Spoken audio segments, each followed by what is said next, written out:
Bienvenue sur le podcast L'Apéro RH. L'Apéro RH, c'est 10 épisodes dans lesquels on échange avec des pros des ressources humaines dans plein de types d'industries. Marque employeur, marketing RH, recrutement, rétention. Tu vas apprendre beaucoup de choses, mais surtout, tu vas avoir bien du fun. Présenté par l'agence marketing Wavency. Cheers!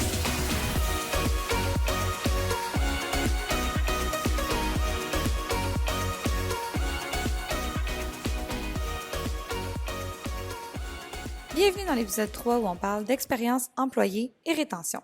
Dans l'épisode, on reçoit en premier lieu Mathieu Allard, PDG et cofondateur chez Agendrix. Ça se poursuit avec Vicky Jobin, designer organisationnel au Culture Club. Ça se continue avec Anne-Sophie Michel, présidente de ASM Consultant. Et on termine avec Émilie Chartrand, directrice des ressources humaines chez L'Accordé. Bonne écoute!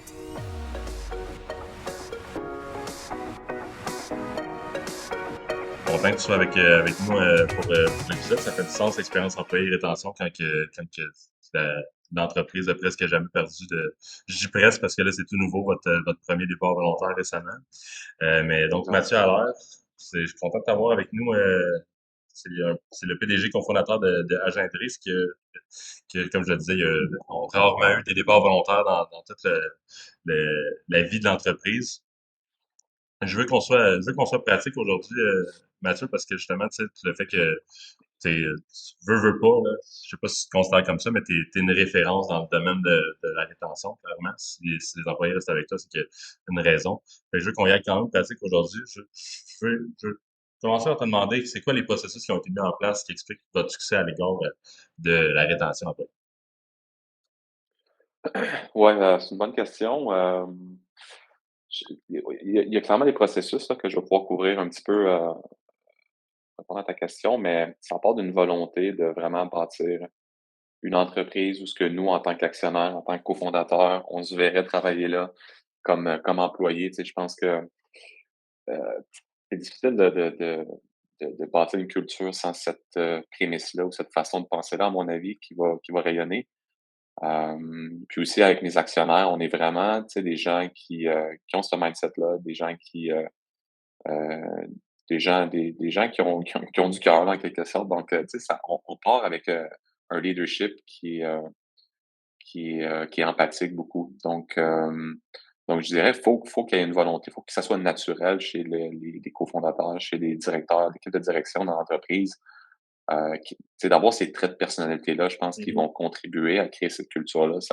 De le forcer, c'est comme, il y aura pas un processus qui va pouvoir pallier Mais tu seras pas à bien aussi, cette tu sais. authenticité-là. Si tu veux faire de quoi que toi-même tu crois pas juste parce que c'est ça qu'il faut faire, entre guillemets, naturellement, ça sera pas naturel ou ça va être forcé comme ça.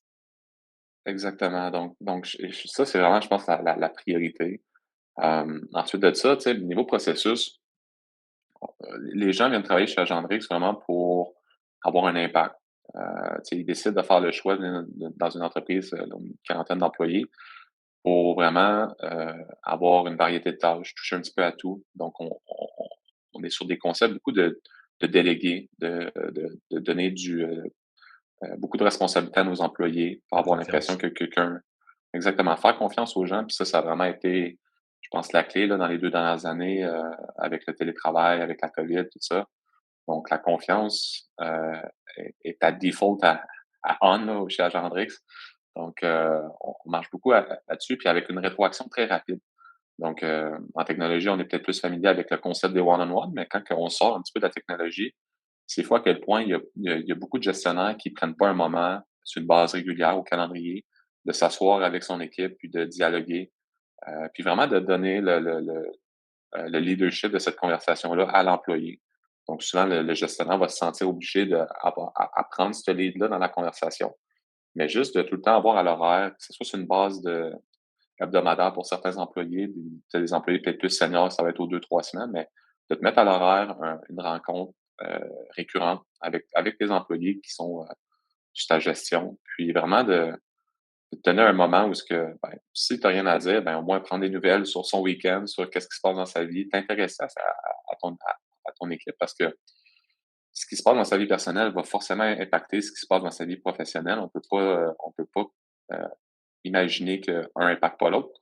Donc, je pense que cet intérêt-là est important. Et ultimement aussi, je pense nous, chez Agendrix, on a misé évidemment, oui, sur des salaires compétitifs. Je pense que si tu veux être en affaires, tu n'as pas le choix de payer ce que les gens valent sur le marché. Puis aussi, avec l'inflation qu'on connaît actuellement, bon, les gens sont plus sensibles à ça, évidemment. Mais vraiment, tu sais, de miser sur une qualité de vie qui est intéressante, un équilibre vie professionnelle, vie personnelle. Puis ça, je pense qu'on l'exécute très bien. La semaine a été ramenée à 35 heures chez Agendrix dans la dernière année, sans diminution salariale. On était un peu pris dans l'espèce de mentalité 40 heures, mais au moins, tu sais, c'était un 40 heures. Il y avait gros des gens qui étaient en bas de ça, mais là, d'amener la semaine régulière à 35 heures, pas d'overtime. Donc, les gens, souvent, vont prendre leur vendredi un peu off, ici et là. Ça amène un autre dynamisme là, que des fois, dans les plus grosses compagnies où ce que peut-être ça va être un petit peu plus avantageux, t'as pas cette flexibilité-là là, de vie professionnelle puis personnelle. J'adore. Mathieu, est-ce que tu es un sportif? Ouais, je dirais que oui, ouais. C'était sport de compétition, es-tu un compétiteur? Ouais, ben j'ai joué longtemps au baseball. J'ai joué longtemps au baseball, c'est très compétitif là, 2A, Ok, ok. Ligue élite au Québec. Donc, sinon je fais du tennis, du vélo, du golf. Je suis un peu un caméléon qui touche à tout. Puis on s'est beaucoup entouré de gens. Premièrement, on est basé dans les cantons de l'Est, donc puis depuis 2015, là, c'est un peu trendy en ce moment là. Les gens quittent les grands centres pour les espaces verts là, Ouais, ouais. depuis la COVID, mais faut dire que si on se ramène en 2014-2015, on a fait le choix de s'établir ici à Sherbrooke, dans les cantons de l'Est, parce que bon, on est entouré de montagnes, on est entouré d'espaces verts, puis on voyait une opportunité de gens qui venaient étudier ici, là, à Bishop, soit à l'Université de Sherbrooke, donc deux grandes universités, mais qui adoraient la ville, qui adoraient la région, mais qui collaient pas ultimement, qui restaient pas parce qu'il y avait pas d'opportunités si intéressantes que ça dans des entreprises peut-être plus jeunes, plus en technologie, là, ultimement. Donc, nous, on s'est tout le temps un petit peu donné comme mission, en quelque sorte, de vraiment créer des opportunités comme ça en région, parce que les gens ben, peuvent être dans le coin, travailler pour une compagnie qui pousse, puis qui a le vent d'un voile à l'international. Puis évidemment, avec la COVID, bon, on est tombé plus dans un mindset remote first, donc on est déjà un petit peu partout au Mhm. Québec, mais je te dirais que la majorité, une concentration de 90 de nos gens sont quand même dans les cantons de l'Est, ce qui nous donne une belle flexibilité d'être remote first. Donc, les gens peuvent travailler de où qu'ils veulent, mais en même temps, quand on fait des activités 5 à 7 ou des activités de team building, ben, on a un fort taux de participation parce que les gens ben, sont beaucoup dans un territoire assez, assez proche du bureau, là, si on veut. Donc, je trouve que c'est un beau modèle hybride où ce que les gens ont les bénéfices du télétravail, mais peuvent quand même créer des liens en présentiel. Tu sais, ton équipe n'est pas à Toronto ou à Vancouver. Donc, je pense que c'est beaucoup apprécié de l'équipe. Je te demandais ça, l'aspect compétiteur, l'aspect sport, parce que quand on est, vous êtes clairement, comme je le disais, une référence en matière de rétention. Veux pas que quand on est au sommet de son sport, si on veut, on veut souvent le rester si on est compétiteur. Est-ce qu'il y a des choses sur lesquelles tu veux amener dans les prochains mois, prochaines années, sur quoi tu veux innover pour justement garder cet aspect-là de, de team building, de rétention, d'expérience employée? Ouais, ben, évidemment, on veut continuer de créer des moments. Tu sais, avec la COVID, où ce que les règles, t'es comme, on peut se voir, on peut plus se voir, on peut se voir. Tu sais, ça a créé une certaine fatigue. Chez nous, on a un comité qui s'occupe de tout ce qui est événementiel. Donc, pour que l'équipe, les 5 à 7, des activités de team building, ultimement. Puis, je veux pas avec toutes les règles changeantes, ça l'a amené à un certain épuisement, des fois, de comme, ah, c'est compliqué d'organiser des trucs. Donc là, cet été, pendant que les choses vont bien, en termes de pandémie, on veut vraiment comme mettre les bouchées doubles sur créer beaucoup d'événements, créer beaucoup de moments où ce qu'on peut se voir, euh, ou tu sais, sur les heures de travail pour que les gens ben, aient pas l'impression qu'ils ont besoin de comme des soirs ou les fins de semaine nécessairement d'empiéter dans leur temps. Donc, tu sais, vraiment se donner du temps de qualité en équipe, là, parce que ça fait longtemps, je trouve que Mhm. on s'est pas donné ce temps-là. Donc, ça, je te dirais, c'est une priorité comme à court terme. Sinon, Aviez-vous des idées un peu champ gauche? C'est une épluchette de blé d'Inde, des jeux de société, ou c'est plus... ouais, ben, déjà, tu sais, cet été, on peut enfin comme refaire des plus gros rassemblements, là. Donc, chez Agendrix, on avait l'habitude, là, en 2019-2018, de louer un gros chalet OK. Un chalet qui peut comme accueillir 50 personnes et plus. Puis cette année, c'est ça, on va louer un gros chalet comme ça, mais juste avant, on va proposer un lot d'activités, un peu style breakout rooms, mais en Yeah. real life, là, dans le sens on va peut-être une activité genre paintball, une activité de peut-être tu sais, Très cool. aller au spa, par exemple. On a un employé qui a proposé une idée récemment parce qu'on cherchait des idées, puis elle a dit pourquoi pas chacun faire vivre la passion de l'autre. Puis elle, c'est l'escalade. La semaine passée, on a été faire de l'escalade avec elle. On essaie de chacun essayer de trouver la passion qu'on veut faire découvrir à l'autre. Moi, ça va probablement une rando. Je trouvais que c'est une super bonne idée Ben, à ce niveau. puis je pense que c'est super, puis parce que plus l'équipe grossit, plus que c'est comme impossible de plaire à tout le monde. Donc, à un certain moment, les activités, c'est d'amener une variété. Tu sais, des fois, tu vas vouloir amener une activité qui est un petit peu plus sportive, puis les gens, ben, qui veulent pousser peut-être un peu plus, vont participer, mais des fois, tu vas juste organiser un petit 5 à 7 sur une terrasse, puis là, tu vas avoir un taux de participation pour les gens qui sont peut-être moins sportifs. Donc, c'est vraiment, avec les années, c'est d'offrir plus de variété, plus d'opportunités de participer, puis, comme tu dis, de empower, tu sais, d'engager tes employés dans les choix des activités. Mhm. C'est toutes des choses qui promouvoient une rétention. Je pense que le modèle top-down, puis que les idées émergent jamais du staff, des équipes directement, c'est un peu vieille école, hein. L'approche bottom-up dans bien des facettes du DRH fait beaucoup plus de sens. Vraiment. Une des choses qui vous définit, que je lisais un article récemment à propos de vous qui parlait de la transparence financière que vous mettez de l'avant en entreprise. Puis je cite ton employé je vais carrément la citer, cette transparence fait en sorte que parfois on nous dit qu'on travaille pour une entreprise qui n'est pas la nôtre. On veut que ça fonctionne et je pense que si on n'avait pas conscience des chiffres, on sentirait moins ce sentiment d'appartenance et d'engagement. C'est assez gros comme statement. J'ai vraiment tellement que j'en ai discuté avec mon associé chez Wellensy de voir comment on pourrait faire ça parce que c'est, tu sais, sans vouloir, sans dire qu'on veut tous la même chose, je pense pas qu'on peut amener des employés, tous les employés d'une équipe à amener à tous le même, tu sais, on travaille sur les mêmes objectifs, oui, mais on veut pas toutes les mêmes choses essentiellement comme humains. Puis ça, je pense que ça peut apporter une certaine valeur de faire ça. Comment tu as eu cette idée-là? Est-ce que c'était naturel pour toi de faire ça? Puis qu'est-ce que ça apporte à ton équipe? Ouais, ben, tu sais, pour la question des revenus, d'être transparent sur les revenus, ça a vraiment été naturel. On s'est beaucoup, rapidement, on a été inspiré beaucoup de des entreprises comme Buffer aux États-Unis, que eux autres, c'était comme transparence à 100%, là, même les salaires étaient connus. Euh, Tu sais, moi, personnellement, puis de plus en plus de compagnies, même au Québec, là, on les voit passer là, dans les médias, ils prêchent pour ça. Moi, je pense que c'est beaucoup mieux être plus transparent que moins. Donc, peut-être default à transparent. Évidemment, il y a toujours, je pense, une ligne non plus à pas franchir sur certains aspects, dans le sens que, en tant que directeur, en tant que PDG, tu sais, c'est normal qu'on ait, sur certains sujets, on le porte un peu plus sur nos épaules. Tu sais. L'équipe n'a pas besoin d'être une éponge nécessairement à toutes les montagnes russes que peuvent être des fois être Ouais. dans un poste de leadership d'une entreprise comme ça. Mais je pense que les revenus pour nous, ça a été naturel parce que on a toujours été très basé sur les données. Donc, on fait on fait une initiative, on fait un test, qu'est-ce que ça donne comme résultat? Puis les revenus, veulent pas, rapidement dans une organisation, c'est un peu c'est ta ligne de vie, là, en quelque sorte. Donc, nous, c'était du revenu récurrent, donc du MAR, du AR. Ça a toujours été un peu notre North Star Matrix. Est-ce qu'on va atteindre tel cible, tel objectif? Puis ça a juste, c'est venu très naturel. Puis après ça, ben, de juste de le présenter aux gens, c'est quoi nos objectifs en lien avec les revenus, de les mettre dans nos rencontres. On a des rencontres all-in, ce qu'on appelle, à toutes les 6 semaines, où ce que toute l'équipe est sur le même hangout, là, la même rencontre.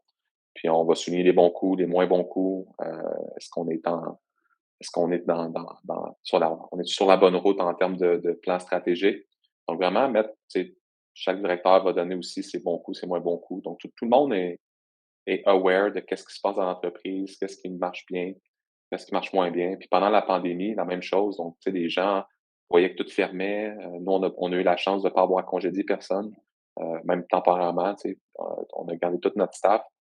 Puis les gens avaient besoin de savoir ce qui se passait, tu sais, ils voulaient apprendre, tu sais, les choses allaient tellement vite. Donc on a vu à quel point, c'était positif quand les gens on leur disait: «Ben, voici nos chiffres, voici nos revenus. On a connu telle diminution la semaine dernière parce qu'il y a eu plein de fermetures. On n'est pas encore, tu sais, on n'est pas à risque en ce moment, tout va bien». Donc tu sais, juste d'être no bullshit, de dire comme vraiment ce qu'on voyait dans nos yeux, plutôt qu'essayer de sugarcoater ou d'essayer de comme de le dire d'une autre façon. Puis ça, à date, ça a juste été positif pour nous. C'est clairement, outre la transparence financière, carrément, la transparence, c'est vraiment important dans le sens que l'inconnu, c'est angoissant. Quand on sait pas qu'est-ce qui se passe, c'est angoissant. C'est là qu'on crée de l'instabilité. Puis ça crée des départs, ça crée de chimie d'équipe qui est moins là. Mais merci pour ta participation, Mathieu. C'est vraiment apprécié. Des bons insights qui certainement vont aider plus d'un gestionnaire. J'ai vraiment aimé, surtout les rencontres d'équipe, là, que tu disais, les rencontres d'équipe, on laisse l'équipe parler de qu'est-ce les points à améliorer par rapport à justement l'expérience employée. Ça, j'ai adoré ça. Je pense que c'est un bon point que j'ai rarement entendu. Donc, merci pour les insights.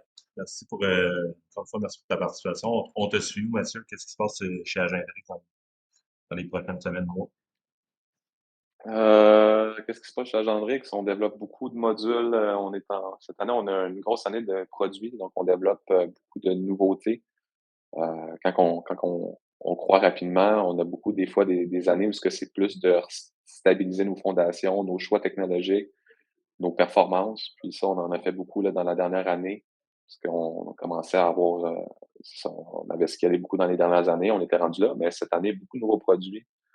Euh, de plus en plus de traction internationale aussi. Donc, Ça, ça, c'est intéressant. Là, si on veut garder notre taux de croissance en haut de 40 comme on vise à chaque année, mais ça va falloir passer par des nouveaux territoires.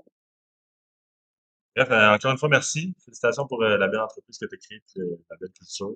On se chance bientôt. Merci pour ta participation. Merci, Jean-Claude. Tu t'écris comme étant une artiste entrepreneur. Tu es aussi coach Oui. consultant, carrément spécialiste, là, je vais le dire comme ça, spécialiste de la transformation organisationnelle, de la gestion du changement dans les organisations, aux aspects culture à ce que tu emmènes dans les organisations. Particulièrement, je pense que tu me disais que tu étais aussi solide aussi dans ta spécialisation dans la construction et l'agriculture. Je pense que tu avais beaucoup travaillé, c'est ça? Ah oui, oui. Ben, disons que c'est mes clients, c'est mes petits clients favoris. C'est les clients qui avaient le plus. Mais ça Ouais, tombe bien parce que il y a aussi pas mal de défis en ce moment. Puis ouais. je sais pas depuis combien de temps ça dure, mais je sais qu'en construction, ils cherchent beaucoup de monde. On jase avec beaucoup d'entreprises en ce moment qui cherchent autant des manœuvres que peu importe ça va de A à Z ce qu'ils cherchent. Euh, on va commencer tout de suite. T'es spécialiste de la gestion du changement organisationnel. C'est quoi, pour toi, les meilleures pratiques pour garder tes employés, tout en amenant, tu sais, des changements? Je sais qu'il y a beaucoup d'employés, souvent, quand tu tombes dans la routine, qui sont quand même un petit peu, qui ont peur du changement, souvent. Comment qu'on peut faire en sorte qu'on amène du progrès dans une entreprise, mais tout en gardant ça, s'assurant qu'on garde nos employés? Ben, d'abord, merci de l'invitation, hein. Bravo pour, Yes. cet événement. Je trouve ça super, c'est dynamique, puis, je trouve que c'est à propos. Hem, Meilleure pratique pour conserver nos employés, là, ta question avait 2 volets, là, pour, les meilleures pratiques, mais aussi, tu parlais de changement. Tu sais, je peux peut-être commencer avec les meilleures pratiques. Hem Je pense qu'il faut d'abord s'adapter aux nouvelles générations montantes. Puis ça, là, on se serait parlé il y a 20 ans, Jean-Michel, puis je t'aurais dit exactement les mêmes mots. Puis on va se parler dans 10 ans, puis je vais te dire exactement les mêmes mots. Moi, j'ai fait, des conférences là, en fait, c'est ce qui m'a propulsée là, dans ma carrière. J'ai parlé beaucoup des générations, là, fait que ça fait quand même, à peu près 20 ans que je parle des générations. Puis c'est la même affaire là, d'année après année, mais il y a toujours un contexte qui est en transformation. Puis on a beaucoup de résistance face aux générations montantes, puis, il y a un gros clash entre les générations. Puis souvent, c'est comme entre 2 générations. C'est-à-dire, Si je prends des exemples là, qu'on connaît tous maintenant, là, mettons les baby boomers et la génération Y. Tu sais, il y en a une entre les 2 qui est la génération X, dont je fais partie. Et souvent les clashs, c'est entre 2 générations comme ça.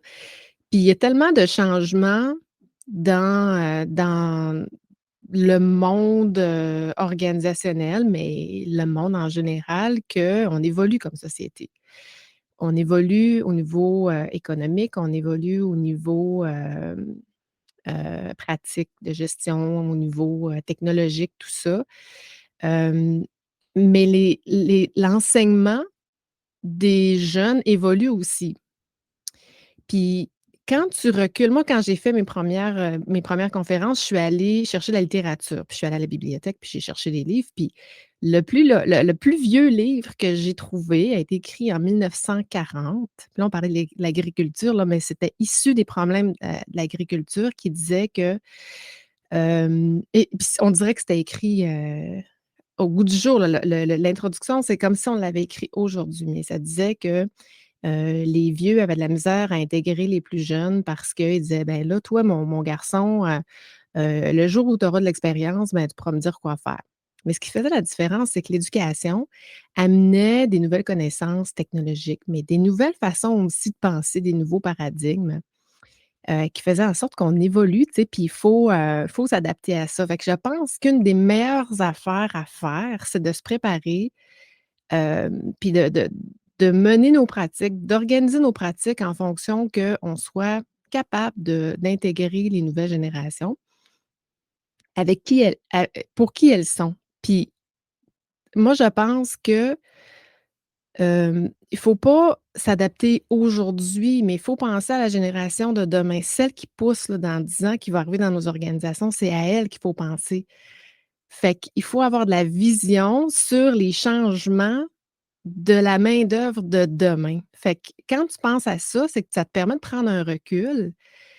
Puis évidemment, les générations qui sont plus proches, ben, ils en bénéficient aussi, là. Fait que je pense qu'il faut vraiment arrêter de penser dans le day to day, mais de prendre du recul sur qui elle est cette génération-là, comment elle va travailler, ça va être quoi ses besoins, hem, fait c'est une longue réponse, Jean-Michel, là, mais je pense qu'il faut avoir beaucoup de recul. C'est pas tant dans une façon précise avec, telle affaire ou telle affaire, mais c'est d'avoir de la vision puis d'être capable de Mhm. comprendre et de s'adapter, Mais comment qu'on amalgame le fait que justement la jeune génération a des valeurs, un mindset qui lui est propre, puis de l'amalgamer avec l'ancienne génération qui comme souvent est comme si je pense à justement la construction, c'est un bon domaine, Ouais, mais aussi tout ce qui est fonctionnaire, qui sont comme dans leur routine, dans leur processus, puis là, quand on amène du changement, il y a comme une résistance au changement qui ouais. se fait là.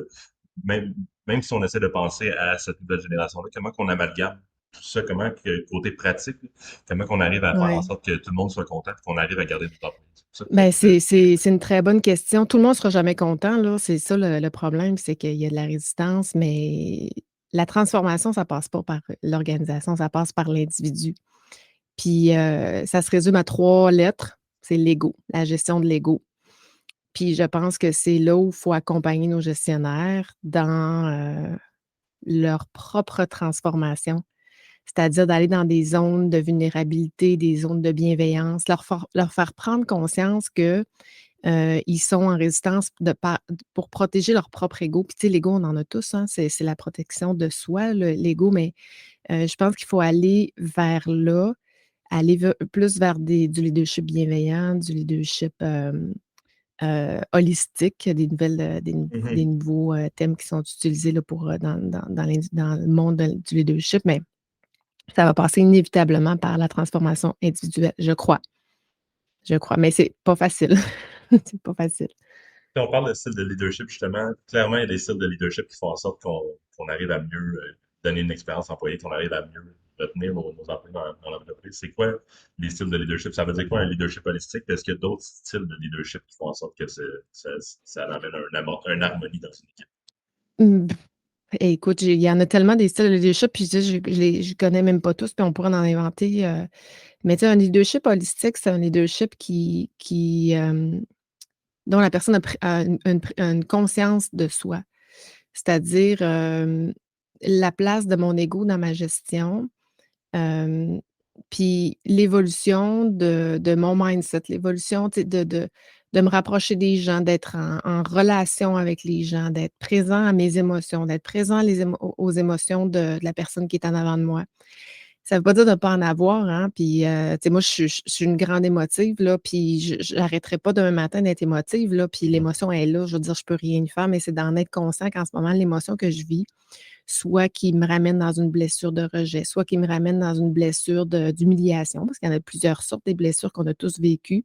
Ben en ce moment, ce que je vis là, ça me fait revivre, ça me déclenche moi. Tu sais, l'autre personne avant de toi n'est pas la cause de ton émotion, elle est ton déclencheur. Fait que, tu sais, pour en arriver là, il faut pas nier son émotion, mais il faut juste en être conscient, puis il faut avoir une grande prise de conscience, de soi. Puis je pense que les bons leaders sont ceux qui ont une grande conscience d'eux. Ça ne veut pas dire que c'est des gens qui sont nécessairement les plus forts ou hem, les plus, solides émotivement. Ça ne veut pas dire ça. Ça ne veut pas dire que tu as beaucoup d'émotions puis que tu vis les choses intensément, que tu es pas un bon leader, mais ça veut dire que tu es capable de te montrer dans ta vulnérabilité. Quand ça va pas, tu es pas obligé de dire que ça va. Quand un employé va pas bien, ben, tu es assez sensible à ce qui se passe en avant de toi, puis tu es conscient, que la personne n'est pas à son 100, puis plutôt que de taper dessus ou d'utiliser des outils d'évaluation, des outils disciplinaires, ben, tu sais, tu rentres en contact avec la personne, puis tu vas adresser les vraies affaires. Tu peux plus nécessairement, je pense, dans les prochaines années, séparer, à 100 la vie personnelle puis la vie professionnelle. Ça fait un. Une personne, c'est une personne entièrement. J'aime vraiment ça. C'est drôle que tu parles de, de- voyons, j'ai oublié le terme que tu viens d'utiliser, mais le fait que j'ai l'impression qu'avant, les styles de leadership étaient plus sans vulnérabilité, mettons. Oui, c'est ça, la Que, force, ouais, c'est ça. La puissance, force, c'est de montrer performance. qu'on est unbreakable, carrément. Exact. Alors que là, toi, t'amènes cet aspect-là de un humain, c'est un humain, c'est pas, C'est vulnérable, un humain. On est exact. tous vulnérables, mais on n'ose pas se montrer dans sa vulnérabilité. Puis il y a quelqu'un qui m'a dit à un moment donné, une grande force qu'on peut avoir, c'est de se montrer faible. Tu sais, si je te dis que je vais pas bien, Jean-Michel, puis que tu es bienveillant envers moi, est-ce que tu vas me trouver faible? Non, tu vas me trouver courageuse de te l'avoir mentionné, puis on va être dans une zone de confiance. Puis si je te le dis, c'est parce que je te fais confiance. J'ai l'impression que ça va donner j'aime pas utiliser ce terme-là, mais même un sentiment de famille, on est ensemble là-dedans. C'est ça, Je vais avoir plus le goût de t'aider si tu te montres vulnérable que si tu te montres exact, carrément un mur de béton. Là. exact. Je vais vouloir. Vas-y. Exact. Et ben, tout à fait. Puis, tu sais, le jugement, là, tu sais, parce que souvent, on juge avec, comme leader, on exige une performance, donc il faut la juger, la performance. Mais on dit que le jugement empêche toute relation bienveillante.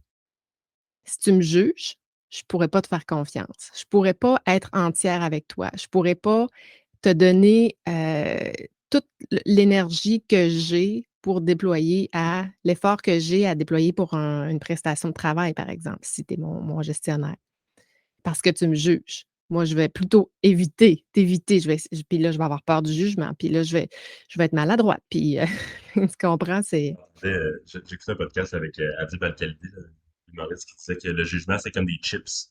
C'est correct. De temps en temps, les chips, c'est bon, c'est taste, mais fais-en pas tes 3 repas par jour. c'est bien dit, effectivement, parce qu'on juge tout, hein, quelque part, là, je veux dire, on peut pas se couper d'un jugement, mais d'un jugement bienveillant, d'un jugement, avec un gros bon sens aussi, là. Ça ne veut pas dire qu'on accepte, nécessairement la non-performance, ça ne veut pas dire ça, là. Tu sais, une entreprise, c'est là pour faire de l'argent, c'est là pour être d'avoir une performance financière, une performance, opérationnelle. Ben, il faut juste, adresser les choses de façon bienveillante. Tu sais, là, ça ne va pas, là. Qu'est-ce qu'on fait ensemble? Ça m'amène un peu sur ma prochaine question qui est la communication. Carrément, la communication claire, c'est un aspect important de la rétention. C'est de euh, communiquer ce qui se passe, mais communiquer aussi les objectifs, communiquer les attentes. C'est ça, je pense que c'est bon point de ce qui fait qu'on est capable de retenir nos employés qui savent un petit peu à quoi s'attendre, tout ça, ne sont pas dans le vide. C'est quoi les autres aspects, selon toi, que les employés attendent de leur gestionnaire actuellement? Autre que la communication? Oui, exact. Ben, c'en est une bonne. En est une bonne, là, la communication. Je pense que c'est. Ben, j'aimerais ça peut-être aller dans la communication, justement. Tu sais, Ouais, ça veut dire vas-y. quoi la communication organisationnelle? Parce que je pense que c'est la clé, la communication. Autant, tu sais, dans la bienveillance, l'approche, tout ça, la communication relationnelle, mais la communication aussi d'information. Puis, tu sais, à travers ça, ben, tu sais, si on me communique, c'est qu'on me fait confiance. Puis si on me communique, ben, moi aussi, j'ai envie de communiquer. Puis de plus Mhm. en plus, les entreprises vont responsabiliser les employés dans la communication. Ça veut dire, si tu as besoin de le savoir, je vais te le dire. Si tu n'as pas besoin de le savoir, je ne te le dirai pas. Tu sais, fait que je pense que c'est de trouver l'équilibre. Tu sais, je dirais, pour répondre à ta question, je dirais oui, communication, mais de trouver l'équilibre dans la communication. Qu'est-ce qui doit être dit? De quoi tu as besoin pour travailler, toi, pour effectuer ta prestation de travail? As-tu besoin de cette information-là ou pas? C'est un wish ou un must? Il y a un gros aspect empathique à ce que tu es en train de dire. L'empathie doit être beaucoup de cette fois. Bien, empathie, mais aussi gros bon sens parce que, tu sais, il faut faire ça prend un équilibre. Je pense que équilibre, c'en est un aussi. Communication, mais équilibre, tu sais, entre l'empathie puis la performance. Parce qu'il ne faut pas l'oublier, la performance. Je veux dire, on n'est pas là non plus juste pour être gentil avec les employés, hein. La raison d'être d'une entreprise, c'est de faire des profits. Mais en 2022, c'est qu'on est rendu à une autre ère, là. On est rendu ailleurs, les employés ont d'autres attentes. Mais en même temps, il ne faut pas perdre l'équilibre entre la performance puis le bien-être des employés. Puis en termes de communication, tu sais, c'est un écosystème, la communication. Tu sais, il faut que ça soit fluide, du haut vers le bas, du bas vers le haut. Puis au niveau horizontal aussi. Fait que, tu sais, je pense qu'il faut trouver l'équilibre de qu'est-ce qu'on a besoin de savoir, qui a besoin de savoir quoi, quand. Puis autant pour, tu sais, parce que faire tu sais, la confiance en est un troisième, hein, tu parles de communication, équilibre, confiance. Mais, excusez mon chien, ça doit être un facteur. Hem, mais, c'est ça. Puis Tu dis ton chien croque un facteur? non, ça doit être un facteur. Mais s'il pouvait le croquer, il le croquerait. Mais, C'est mais comme donc, tu disais la confiance. oui, la confiance, ben, c'est que quand tu fais confiance aux gens. Heu, il faut trouver un équilibre aussi entre, le contrôle et la confiance, hein. Remplacer un con par un con. Quand est-ce que je remplace la confiance par le contrôle et quand est-ce que je remplace le contrôle par la confiance?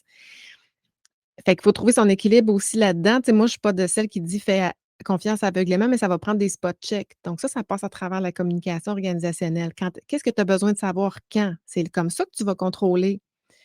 Est-ce que tu as besoin de le savoir une fois par semaine? Qu'est-ce que tu as besoin de savoir? Est-ce que, tu as besoin de savoir, les problèmes? Est-ce que tu as besoin de savoir, les conflits, les dépenses de plus de, tu sais, d'avoir, une zone, de de de donner la zone d'autonomie des gens, mais après ça, de venir contrôler qu'est-ce qu'ils font, mais pas du contrôle, à outrance quand tu te fais souffler dans l'oreille, tu sais, dans le cou, là, mais un contrôle qui est organisé, structuré. Fait que sais, la communication, ça se structure, c'est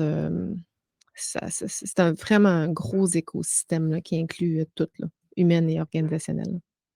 Mais merci Vicky pour ces super bons insights. Je pense qu'il y a beaucoup dans les aspects leadership et comment aborder le leadership pour ses employés. Je pense qu'on a certainement sorti des bons points pour l'expérience employée et la rétention.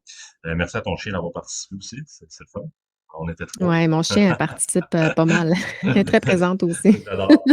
Vicky, juste expliquer un petit peu qu'est-ce que tu fais et où est-ce qu'on se suit.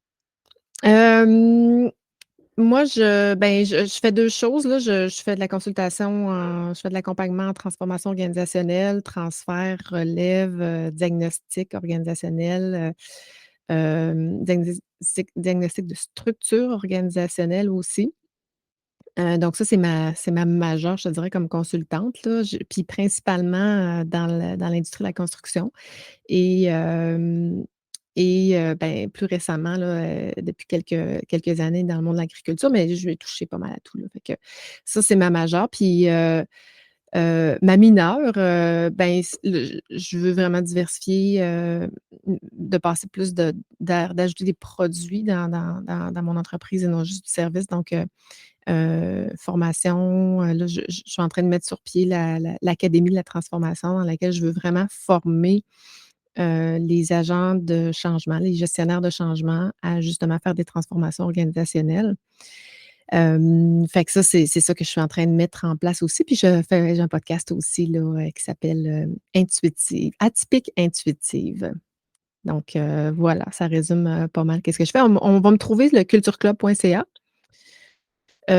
Puis on va me trouver Capital V aussi. Donc, j'ai pas, on dirait que mon identité est pas claire là, mais ma compagnie s'appelle VJ Capital Humain Inc. Mais ça, tu trouveras pas ça nulle part. Mais voilà.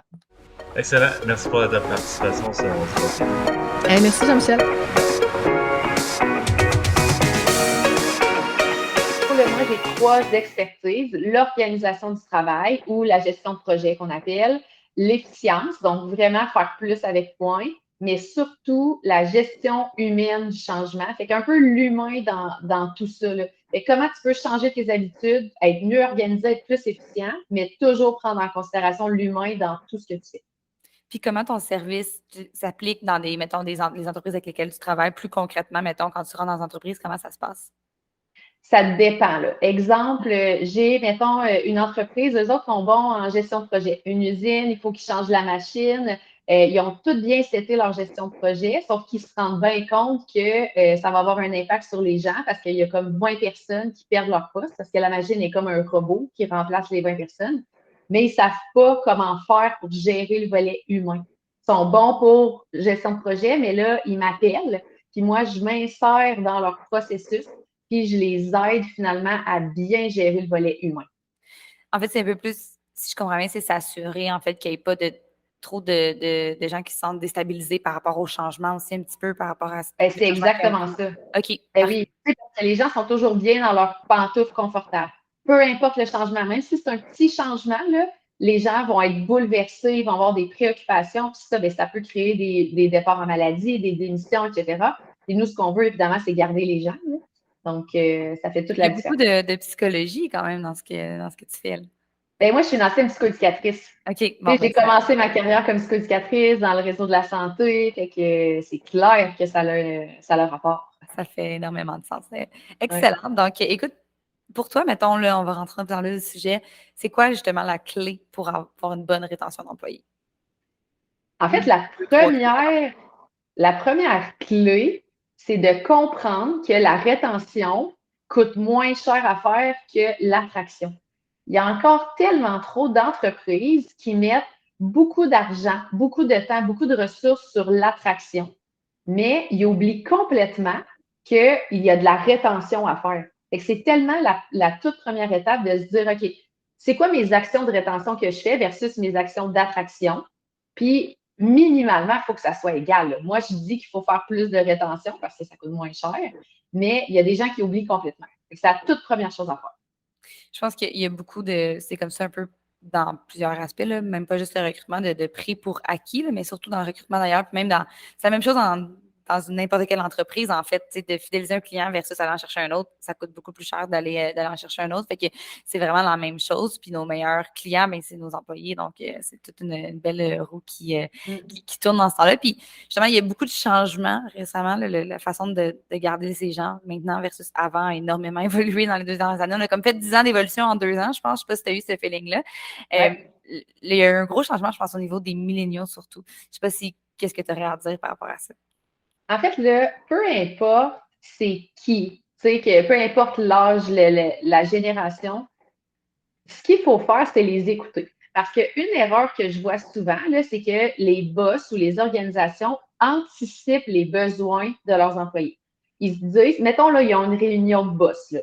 Puis là, ils disent, hey, d'après moi, ils aimeraient ça qu'on mette une machine à switch dans la salle à café. D'après moi, ils aimeraient ça qu'on peut peinture leur bureau en fin de semaine. Belle surprise en arrivant lundi. Mais ça se peut qu'ils s'en sacent complètement de la peinture puis qu'il n'y ait même pas ça la slotch. Là, ils préféraient du kombucha, là, je sais pas. Là. Mais ça ne sert à rien d'anticiper ou d'essayer de deviner les besoins des gens. Demande-leur. Qu'est-ce que tu aimes? Qu'est-ce que tu as besoin? Qu'est-ce que je pourrais faire pour rendre ton travail plus intéressant? Puis, éviter les trucs rigides, là. Tu sais, les grosses organisations, plus au public, là, mais télétravail obligatoire 2 jours. OK, pourquoi? Pourquoi, dans le fond, tu es obligé d'aller au bureau 2 jours si tu es autant productif à la maison puis que tu n'aimes pas te déplacer. Ça, il y a plein de monde qui vont démissionner ou changer d'endroit parce qu'ils ne sont pas bien là-dedans, finalement. Oui, ça, je pense qu'il y a un gros enjeu en ce moment par rapport à ça, dans le sens qu'il y a aussi l'aspect de vouloir garder une culture d'entreprise qui est peut-être un petit peu plus un gros challenge à développer quand il y a des gens à la maison. Fait que je pense qu'il y a certaines entreprises qui ils veulent offrir la flexibilité du hybride déjà, qui est comme un gros step par rapport à ce qu'on avait avant, mais il y a aussi l'aspect de vouloir les gens, justement, l'investissement qu'ils ont fait dans leur bureau, tout ça, de les garder. C'est sûr que dans ce temps-là, je pense que c'est d'être conscient que quand on prend une décision comme ça, il faut s'attendre à avoir du chamboulement, puis de s'attendre à peut-être perdre ces gens-là. Fait que c'est de voir qu'est-ce qui pèse le plus dans la balance, est-ce qu'on est prêt à perdre quelques gens pour mettre cette mesure-là en place ou pas. Je pense qu'il y a un enjeu de ça aussi en ce moment. Je comprends, mais il y a comme aussi une différence entre tu es obligé de venir 2 jours par semaine au travail pour X raisons, puis je veux garder ma culture, donc je vais faire une rencontre d'équipe en personne à chaque semaine ou aux 2 semaines. Fait que là, au moins, tu t'approches ça différemment. Tu as ta rencontre d'équipe, les gens sont ensemble, tu gardes ta culture. Fait faut s'adapter, puis il faut éviter les pensées rigides et les modèles uniques. Mm-hmm. Puis est-ce que tu crois que j'avais cette discussion-là hier dans un autre podcast, justement, le fait que d'être très flexible peut venir causer, peut-être que tu as un truc pour pas que ça vienne faire ça, justement, un déséquilibre par rapport à du favoritisme avec certaines personnes. Tu sais, par exemple, mettons que quelqu'un dit j'aimerais, mettons le patron mentionne qu'il aimerait ça qu'il y ait 2 jours par semaine au bureau, puis qu'il y a certaines personnes qui, c'est une suggestion, donc je vais pas le faire, mais que l'autre personne dit moi, je me force à le faire, etc. Puis là, qu'on veut être vraiment flexible puis vraiment tellement s'adapter que ça crée des injustices à travers les employés? C'est drôle parce que moi, mon premier réflexe quand tu me dis ça, c'est pas l'attitude du patron qui crée l'injustice, c'est la personne elle-même. Parce que tu as comme dit, la personne se force à y aller parce qu'il y a une proposition, tandis que l'autre, elle se force pas à y aller. Si c'est juste une proposition, ben, tu y vas parce que tu as envie d'y aller. Donc, les inégalités se créent probablement parce qu'il y a des gens qui sont juste pas capables de rester à la maison ou qui se sentent obligés. Là, ben ça, il faut adresser ça différemment. Là. Fait que, tu sais, ça dépend. Ça dépend. Si à l'inverse, c'est obligatoire 2 jours par semaine, puis quelqu'un se négocie qui n'ira jamais au bureau, là, ça crée certainement une inégalité, puis c'est clair qu'il y en a qui vont réagir. Mais tu sais, d'une manière ou d'une autre, là, maintenant, la force est au niveau des employés. Ils peuvent tellement négocier, fait que si tu apportes des choses à l'entreprise, ils vont vouloir te garder. Si ta condition pour rester, c'est d'être 100% télétravail, tu risques de l'avoir. Oui, il y a quand même des chances, dépendamment c'est quoi le type de travail, mais évidemment. Puis tantôt, justement, tu parlais juste avant, là, de sonder les employés, que c'est super important par rapport à ta machine à sludge et la peinture.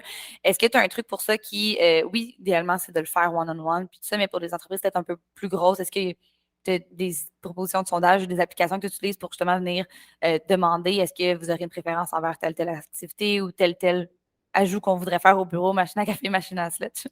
Ouais, moi, là, si je le faisais, là, tu sais, un Google Forms bien simple. Vraiment, vraiment simple. Là, ou SurveyMonkey, là, tu sais, les trucs là, gratuits là, que tu peux utiliser et qui sont anonymes. Parce que souvent, les gens n'aiment pas ça. Ils vont bien plus donner leur vrai avis quand c'est anonyme. Là. Puis, 5-6 questions. Tu sais, il ne faut pas que ça soit un questionnaire de 40 minutes. 5-6 questions que tu envoies, puis après ça, ben, tu fais une tête là-dessus. Puis sinon, ben, effectivement, les rencontres individuelles ou rencontres d'équipe, quand tu peux personnaliser un peu les conditions, là, tu sais, mettons une grosse organisation qui a différentes directions, là, si tu peux, comme, si chaque directeur a la latitude, là. Mais sinon, il existe aussi des entreprises qui font juste ça, des sondages d'expérience employée, là, que c'est récurrent, puis qui sont Oui, bien ça, on a interviewé d'ailleurs Office Vibe dans l'épisode, le dernier épisode du podcast qu'on parle aujourd'hui. Puis justement, c'est ça leur expertise. Je me suis mis une petite note de t'en parler après pour que je te d'en parler à tes clients, mais c'est justement ça, c'est de sonder une fois par semaine, une fois 2 semaines, mais c'est pas par rapport à c'est plus par rapport à comment ils se sentent par rapport à leur travail et non nécessairement est-ce que tu préfères une machine à café ou une machine à café. Là. C'est pour ça que je te posais la question. Ouais, ça fait partie d'une démarche complète, dans le fond. Là. Il y a comme plusieurs choses à faire. Puis tout ça, ça amène des changements. Tout ce que tu fais, c'est un changement de culture. Puis le changement de culture, c'est le changement le plus long à implanter dans une organisation. Fait qu'il faut aussi être extrêmement patient quand on fait ça. Mhm. Puis justement, là, dans les 2 dernières années, ça a dû être difficile. Ben, pas ça a dû, ça a été difficile en fait pour les entreprises, tout ce changement-là. Y a-tu des histoires que tu as vues récemment, comme des histoires de réussite aussi, que tu es venu aider, tout ça, puis que tu as vu qu'il y a des beaux changements qui se sont passés, mais tout en gardant une belle rétention d'employés, là? Il y en a plein. C'est surtout ça avec qui j'ai travaillé. C'est Ouais. clair que les entreprises, euh, en fait, les plus beaux commentaires que je reçois, c'est que, comme je disais tantôt, les gens savent qu'il faut prendre l'humain en considération. C'est juste qu'ils ne savent pas par où les prendre, ils ne savent pas comment le faire. Et une fois qu'ils l'ont fait après, que les employés, au lieu de résister pendant 6 mois, 8 mois, 1 an, ils résistent pendant 1 semaine. Écoute, la pression sur les épaules des gestionnaires, des chargés de projet, des porteurs de changement est comme plus là. Ils sont comme, oh my God, OK, j'ai passé à travers cette phase-là de perturbation puis de préoccupation qui, avant, durait des mois et des mois puis qui m'épuisait complètement. Là. Fait que c'est beaucoup ça. Tu sais, quand on parle de la gestion de changement, on pense tout le temps aux employés qui quittent, mais les gens les plus affectés, c'est les cadres intermédiaires. Tous les gens qui doivent mettre en œuvre des changements, qui sont porteurs de changements auprès d'autres humains, c'est eux les pires. Ils sont pris en sandwich entre C'est les vrai. objectifs organisationnels puis la résistance au changement. Puis eux-mêmes, on leur demande jamais s'ils adhèrent au projet. On dit, toi, là, voici un projet, va mener ça auprès de tes équipes. OK, mais attends, je suis un humain moi aussi, j'aimerais ça comme que tu prennes le temps d'écouter mes préoccupations, mais souvent, c'est pas fait. Fait que les cadres intermédiaires, là, c'est aussi des gens qu'il faut faire extrêmement attention. Il ne faut pas prendre pour acquis que parce qu'ils sont gestionnaires, ils adhèrent à tous les projets et les changements. Non, c'est vrai, absolument. C'est vraiment un bon point. Puis là, on a nommé quelques petits trucs là, pour améliorer sa rétention puis l'expérience employée. Est-ce que tu en as d'autres que tu voudrais partager pour terminer? Euh, En fait, la meilleure façon, là, le meilleur truc que je peux donner, là, c'est que quand tu mets en œuvre un changement ou quand il y a des irritants dans une équipe, là, évidemment, le premier réflexe, c'est de réunir l'équipe, d'écouter les préoccupations puis répondre aux questions. Mais une des erreurs que je vois, c'est que souvent les gens, mettons le gestionnaire, va se présenter à cette équipe-là, devant l'équipe, à la rencontre, sans s'être préparé. Fait que là, ce que ça fait, c'est que là, il se fait lancer plein de tomates. Puis là, ben, ses réponses, c'est ah, ben oui, c'est bon, je pense à ça, puis je te reviens. Ah, ben, je pense à ça, puis je te reviens.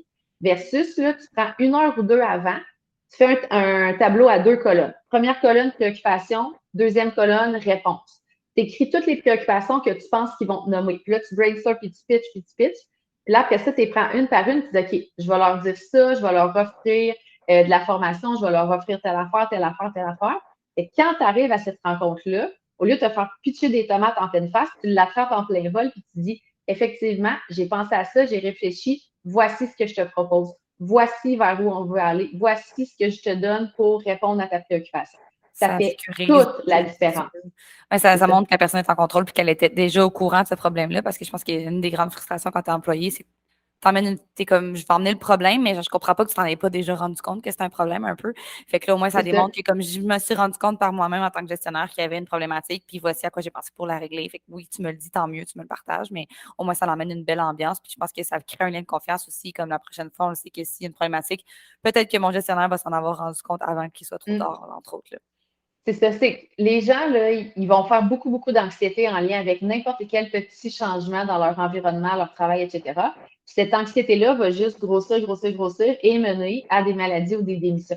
Fait que ce qu'on veut, c'est toujours réduire l'anxiété au minimum, puis le plus rapidement possible, dans un plus court délai de temps possible.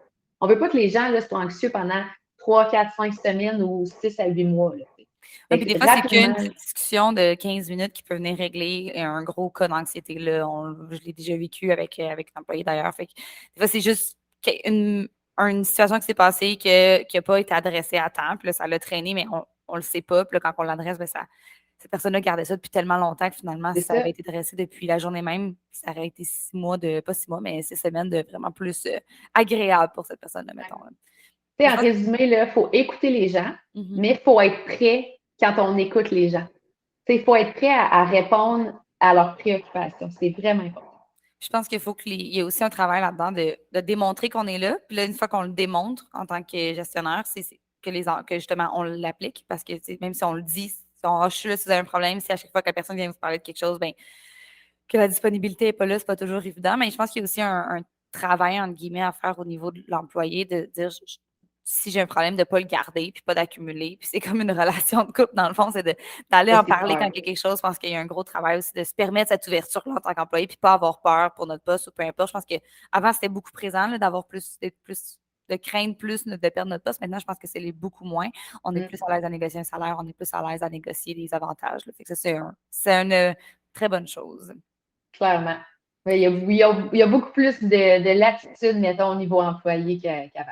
Ouais, ça, je pense que c'est que du positif. Mm. Ben, Ben écoute, oui. merci. C'est vraiment super, super agréable. Il y a des petites notes que je me garde aussi que je pense qu'ils vont pouvoir être très pertinentes même pour moi à implémenter dans l'entreprise. Donc, ben, merci pour ta présence aujourd'hui. Ça me fait plaisir. Merci pour l'invitation.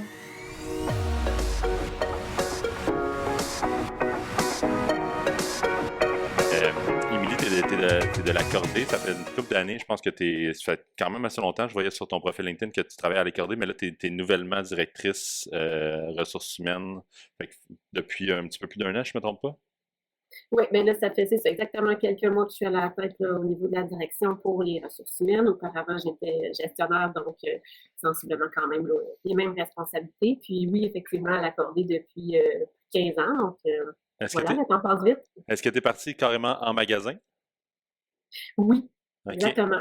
Donc, l'expérience employée de l'accorder, je l'ai vécue. J'ai pas fait le travail. Effectivement. Donc, oui, arriver à l'accorder en tant que Est-ce que le fait employé, justement d'avoir un poste de direction en ce moment, puis d'avoir vécu c'était quoi, puis de probablement, t'as probablement encore des amis de près de loin qui travaillent dans les magasins et tout ça, puis t'as encore probablement un pied dedans. Est-ce que ça fait en sorte que tu vois des enjeux puis sur lesquels que là, tu peux prendre des décisions carrément? C'est certain, effectivement, je pense que ça donne une vision, si on veut, 360 peut-être. Donc, de voir tout d'en haut, c'est une chose, mais effectivement, de l'avoir vécu, puis d'avoir vu aussi l'entreprise changer, parce que, bon, en 15 ans, Ben oui. dans le détail, des grands changements, les employeurs doivent s'adapter beaucoup. Donc, après ça, il y a les dernières années qu'on vient de vivre aussi, d'autres changements, d'autres adaptations là, à faire de notre part. Donc, ça permet, je pense, effectivement, là, de mon côté, je vais le qualifier davantage. Comment tu prends le défi depuis ton poste?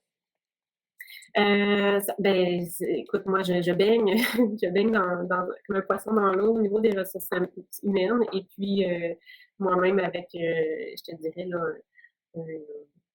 une passion pour le plein air, c'est sûr que ça permet d'arrimer tout ça. Donc, personnellement, je me retrouve beaucoup à l'accorder. Puis, c'est ça aussi l'intention, c'est de faire vivre ça à tous nos employés. Faire vivre leur passion, d'aller chercher cette fibre-là en eux, puis de pouvoir l'encourager, la développer, leur permettre de la partager aussi autant entre collègues qu'avec les clients, parce que c'est ça leur mission première, c'est de faire vivre ça aussi là, autant à l'externe. Puis nous, notre travail à nous, ressources humaines, c'est de le faire vivre à l'interne également. Fait que cet aspect-là est super intéressant. Votre contexte permet ça, puis je pense que la liaison est comme un peu de base, dans le sens que c'est sûr que le monde qui font travailler à l'accordé, pour la plupart, j'imagine, ont une passion pour le plein air. Mais ça fait un beau parallèle quand même que j'ai aimé la phrase que tu viens de dire de comme aider à la passion du monde dans les gens. Puis je pense que tu peux faire ça pour n'importe quelle entreprise. C'est juste que des fois, c'est peut-être moins intuitif faire le lien. C'est ça. Dans notre cas, c'est un peu organique. Là. Ça se fait naturellement. Bon, donc, vous venez travailler pour cet aspect-là. Émilie, j'ai travaillé quand même moi-même longtemps, là, un bon 12-13 ans dans la vente au détail. Je sais que garder ses employés, le taux de roulement est gigantesque, ça va vite. De par la nature des types d'emplois, il y a beaucoup de temps partiel, il y a beaucoup les horaires sont changeantes parce que tu as besoin d'avoir du monde pendant les rushs, tu as besoin d'avoir du monde pendant les périodes des fêtes, les emplois étudiants et tout ça. Je sais que le taux de roulement est un enjeu. Est-ce que ça l'est pour vous? Comment vous faites justement pour combler ça, pour garder justement avoir une bonne rétention, maintenant? Oui, ben c'est un bon point, Jean-Michel. Effectivement, le taux de rétention, on ne peut pas l'ignorer. Puis, malgré tout, on ne s'en sort pas. Bon, c'est une réalité que bien des commerces partagent.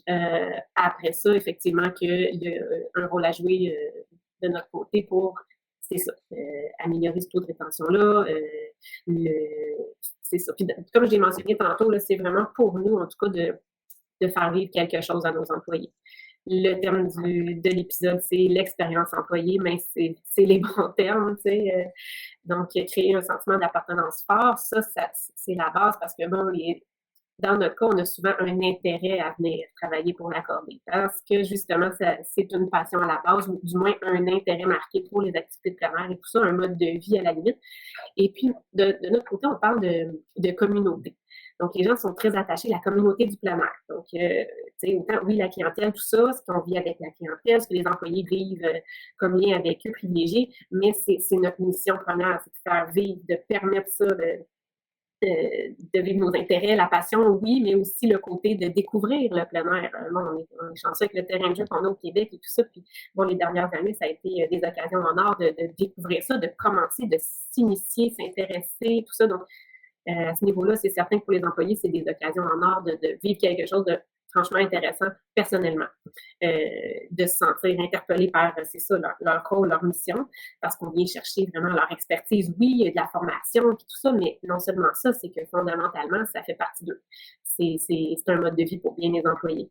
Ou sinon, ben, ça vient chercher justement un intérêt au minimum. Donc, si on peut juste venir chercher ça, le cueillir, puis les lancer là-dedans, puis souvent, on a des super beaux témoignages, des expériences personnelles. Je pourrais même, moi, prendre moi pour exemple, tu sais, des accès, c'est ça, au plein air qu'on n'aurait pas soupçonné, puis ça permet ça. Donc, après ça, nous, de notre côté, c'est de poursuivre dans cette veine-là. Donc, c'est sûr que pour l'expérience employée, je ne sais pas si tu veux des exemples de stratégies qu'on fait, comment on agit, mais... Clairement, mais on va y revenir. Je suis juste curieux de ton exemple à toi. C'est quoi, tu dis que tu veux te prendre en exemple pour ce que tu parlais, ça veut dire quoi? Ben oui, ben, en tout cas, c'est ça. Mon histoire à l'accordé date de 2005. Ça commence en 2005, donc étudiante au cégep. Comme bien des employés à l'accordé toujours présentement.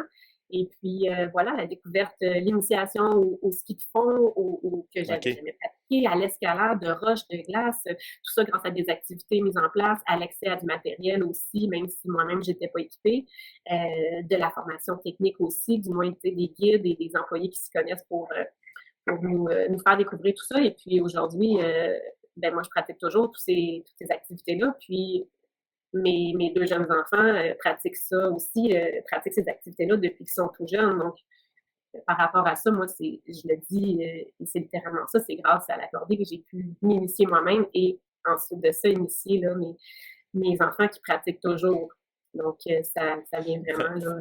Est-ce que tu serais prête à dire que justement, ça l'aide au sentiment d'appartenance, justement, de faire en sorte que ton entreprise t'aide à découvrir des nouvelles passions?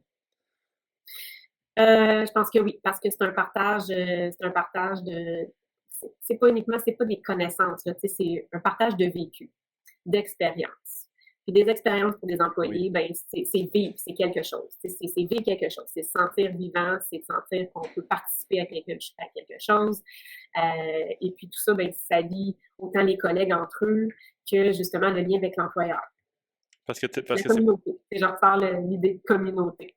Mais c'est ça, parce que moi, je l'ai amené comme dans ma question d'une manière personnelle, mais tu as raison que ces activités-là ne se font pas tout seul. Fait que oui, c'est personnel dans la passion, mais tu vas créer des liens dans ces activités-là aussi.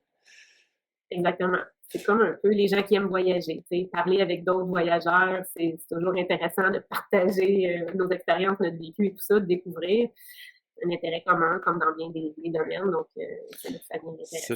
Je pense vraiment que de par la nature de votre entreprise, la liaison se fait comme intuitivement, mais je pense qu'il y a vraiment de quoi que n'importe quelle entreprise peut se tirer de ça. On a mis en place chez Wavency récemment, c'était la première édition, là, il y a 2 semaines, on faisait tout le temps des activités à tous les mois, une activité par mois à peu près d'équipe.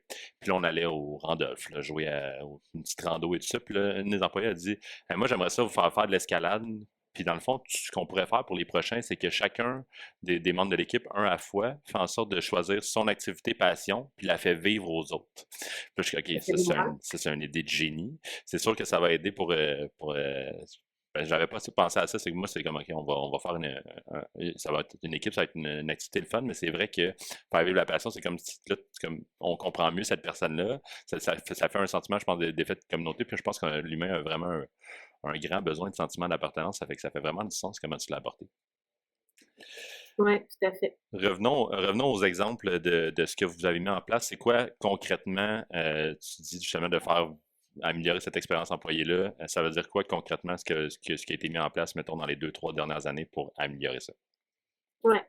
Quand on pense aux employés, de faire vivre quelque chose, justement, de permettre que ce soit le développement ou l'accès à, ou c'est ça, venir initier, c'est sûr qu'il y a des offres d'accès avec des partenaires qu'on vient négocier, certains accès privilégiés, que ce soit des centres d'escalade, justement, des parcs où on peut aller pratiquer le ski de fond, le vélo, etc., des accès privilégiés.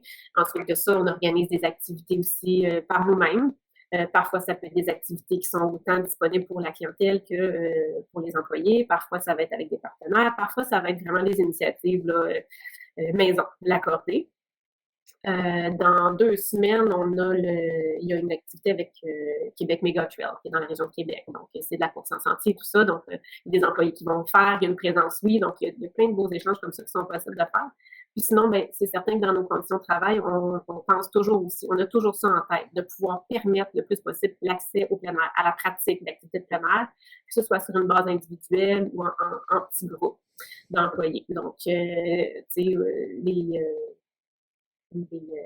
avantages qu'on va permettre, c'est d'avoir des journées de congé plein air, qu'on appelle. Des journées de congé mobile, au lieu que ce soit des maladies à prendre, puis qu'on va effectivement là, être en mauvais point pour les prendre, mais nous, on préfère donner l'accès comme ça. Donc, un besoin d'évasion, d'aller pratiquer, on s'organise, il y a des employés qui s'organisent quelque chose, ben voilà. C'est des petites actions comme ça qui permettent là, pour nous de faire ça. On a récemment aussi mis sur pied un club plein air dans les dernières semaines, donc ça, c'est tout nouveau. Donc, on utilise des applications aussi sportives qui permettent d'enregistrer toute activité, là, puis on n'a pas besoin d'être un expert, là. Ça peut être pour quelqu'un qui commence à prendre des marches dans son quartier, puis éventuellement, il va aller peut-être faire une petite randonnée accessible dans des sentiers. Donc, c'est vraiment pour permettre l'accès au plus grand nombre là, à l'intérieur de notre communauté. J'ai commencé à utiliser Strava, Émilie. C'est votre communauté sur Strava? Ben exactement, notre club plein air, donc on a monté un groupe l'accordé qui n'est pas public, c'est vraiment pour nos employés, donc on est capable d'aller encourager nos C'est tellement bon, ça, c'est incroyable, parce que juste pour expliquer aux auditeurs, Strava, c'est un réseau social carrément d'activités physiques, qu'on enregistre nos activités physiques, puis on peut se liker nos activités physiques entre nous, fait que ça fait en sorte que c'est comme là, le contexte d'encouragement dans ce cas-là de c'était ta première hike hier, par exemple, là, tu le vois la semaine d'après dans un magasin, puis tu peux y parler, puis tout ça. C'est vraiment cool. Encore là, on vient au sentiment de communauté. C'est ça. Puis ça lie, dans notre cas, c'est super, ça lie les équipes. Donc, tous les magasins, il y en a à Québec, tout ça vient lier, ça crée encore là le renforcement de cette communauté-là, parce que justement, on découvre des employés, peut-être qu'ils ne travaillent pas avec nous toujours, et puis voilà, ça permet de faire vivre quelque chose, puis ça crée un engouement, on l'a vraiment vu. Très cool. Avant de terminer, j'ai le goût de t'enligner juste un autre sujet rapidement, Émilie. La communication, c'est un des affaires. La communication claire, je dirais, j'ajouterais ça, c'est un des affaires les plus importants, je pense, pour l'expérience employée, de savoir à quoi s'attendre, d'avoir des attentes et tout ça. Mais la communication intra-équipe aussi. Le fait justement d'avoir que votre dynamique d'entreprise, c'est de la vente au détail, donc vous avez des magasins physiques et tout ça. Comment faire en sorte que la communication se fasse bien du siège social aux magasins, aux employés? Oui, non, c'est un très bon point à discuter parce que c'est un réel enjeu qu'une communication de qualité, justement, intra-organisationnelle, là, et à tous les niveaux. D'ailleurs, c'est pas évident, hein, faut l'avouer, c'est pas évident. Donc, il faut vraiment y penser, puis il faut avoir des bonnes stratégies, puis on doit toujours aussi être en constant souci d'amélioration à ce niveau-là, s'adapter aussi. Donc, c'est ça. Dans notre cas, évidemment qu'il y a des choses qui partent des équipes administratives, que ce soit du marketing, des achats, il y a du travail qui est fait en amont au niveau de l'admin, puis après ça, nous, on fonctionne beaucoup avec des rencontres. On inclut beaucoup de monde dans nos rencontres aussi au niveau des opérations. Et puis, les employés, ultimement, eux, sont rencontrés, là, si on veut y aller précisément. Il y a des morning meetings, des rencontres hebdomadaires là, en début de journée avec les équipes de travail, avec les gérants de rayon, les gérants de magasins. Donc, ça, c'est fait tous les jours pour justement plus de partage possible, puis également de permettre le fait que ça soit quotidien. Des fois, les messages ne changent pas d'une journée à l'autre. On est toujours dans la même, par exemple, promotion en cours, mais ça permet d'avoir un échange. Donc, ça donne une place aux employés pour poser des questions ou discuter d'un sujet en particulier, quelque chose qu'ils ont vécu, qui les touche localement aussi. Donc, on fait ça comme ça. Il y a une communication vraiment locale dans chaque magasin avec les enjeux que vit chaque équipe. Puis également, il y a beaucoup de mise en commun ensuite de ça qui permet justement de partager ce vécu-là, puis de tirer soit des leçons ou des solutions à certaines problématiques vécues quelque part, puis d'utiliser un peu cette richesse-là commune là, qui va être après ça reprise. Donc, ça marche, je dirais que ça fonctionne dans les deux sens. La communication peut autant venir d'en bas qu'elle peut venir d'en haut. Puis ça, je pense que c'est important dans notre cas de pouvoir vraiment encore là fonctionner sur ce modèle-là. Très cool. Émilie, j'ai vraiment aimé la discussion. C'est vraiment un bon angle que j'avais pas encore discuté avec les autres enregistrements jusqu'à date, l'effet de communauté. Puis dans un contexte justement l'air est beaucoup au recrutement, mais la rétention, on sait à quel point c'est important parce que t'as pas besoin de former la personne 2 fois. Bref, c'est vraiment, je pense, une belle façon je pense qu'il y a beaucoup de parallèles à dresser avec d'autres types d'entreprises que la vôtre, avec ce que tu as dit. Mais c'était vraiment le fun. Merci de ta participation à l'apéro RH. C'est super apprécié. Ça me fait plaisir. Merci beaucoup. Cet épisode était présenté par l'agence marketing Wave & See. Sois des nôtres dès la semaine prochaine.